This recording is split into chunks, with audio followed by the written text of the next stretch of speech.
here. Ryan McCaffrey with IGN alongside Tom Marks. Tom, you have the lucky privilege of having just spent 2 full work days totaling 16 hours of time playing Cyberpunk 2077.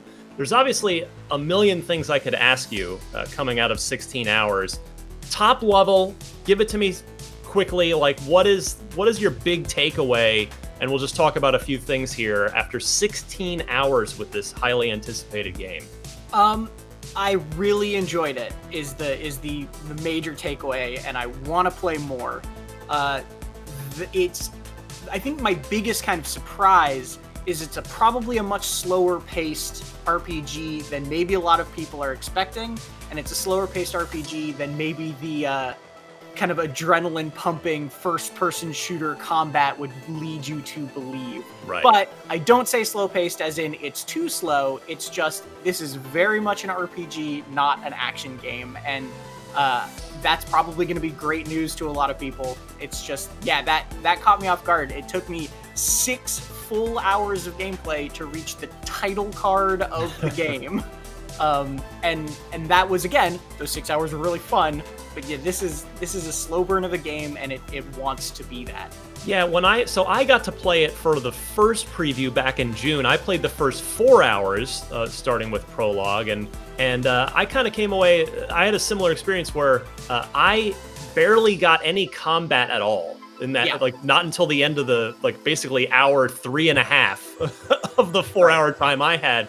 And I think you had a similar thing, right? There's just a lot of either downtime here if you want there to be, or you can choose to throw your fists and guns right into the thick of things too, right? Anywhere between 4 and probably 7 hours is how long it'll take you to get through that prologue. And then once that's over, the game really just says, go ahead. Here's a laundry list of side quests. Here's the main sort of things you should be doing. Do whatever you want. There's no restrictions on the city. Have fun. And that's really, really kind of, invigorating and exciting. But one of the major differences between Cyberpunk 2077 and a game like The Witcher 3 or Fallout 4, these other kind of open world RPGs that people are going to be comparing it to, I think very rightly in its structure, is that unlike those games, combat and movement, like travel, are not intrinsically linked, right? Yeah. In The Witcher or Fallout, if you wanted to get from point A to point B, you're probably gonna have to fight some things on the way there, whereas this takes place in a city, and yeah, it's a lawless city, but it's still just a city, and it's more like GTA in that feeling, where it's like, if you want to get from point A to point B, you just kind of have to go from point A to point B. Which means, since it's an RPG, you can go hours and hours if you want without ever pulling a gun, right? Like, you can just play the whole game, excuse me, having conversations with people, going through the more story side of things, playing stealthily and not doing an action game if you want that. Or, if you want it, you can seek out fights, and they're basically around every corner. There's tons of little markers on the mini-map for, oh, there's this gang that needs to be dealt with, or, oh, you need to sneak into this little thing, and there's lots of little fights to have, but you need to go looking for a fight if you want a fight in this game. Now, I'm curious your opinion here. I'm glad you brought The Witcher 3 up, because that's obviously, a lot of people are huge fans of that game. It's one of the best role-playing games, certainly of the past generation.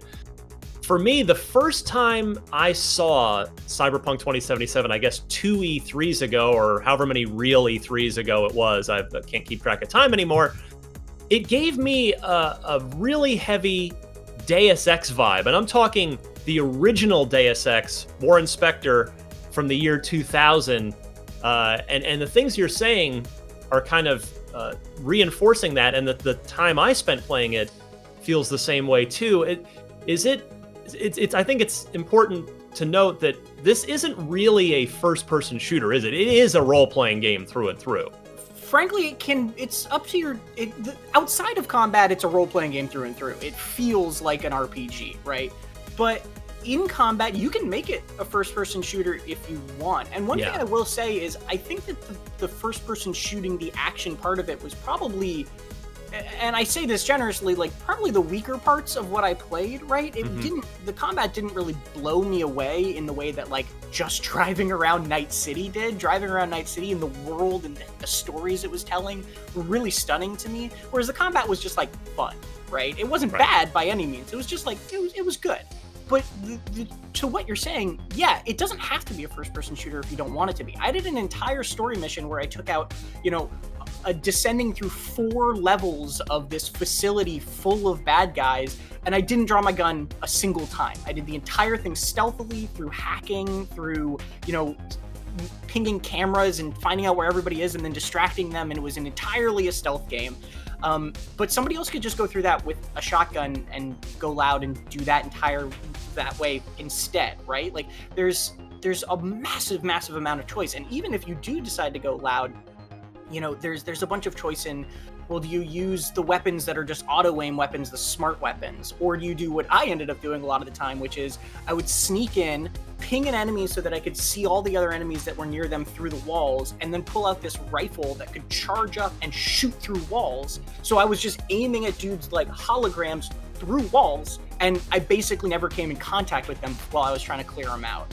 And so there's a massive amount of choice in how you want to play it, and I think if you do just go into it playing it as a first-person shooter, you'll probably be less thrilled with it than if you go into it with some of these more creative, weird solutions. Yeah. So open your mind is the the big takeaway. All right, before we wrap this up, the big question, Tom. Now, this is one of the most hyped games, not just of 2020, but probably of the last few years. After 16 hours, that's a pretty good taste.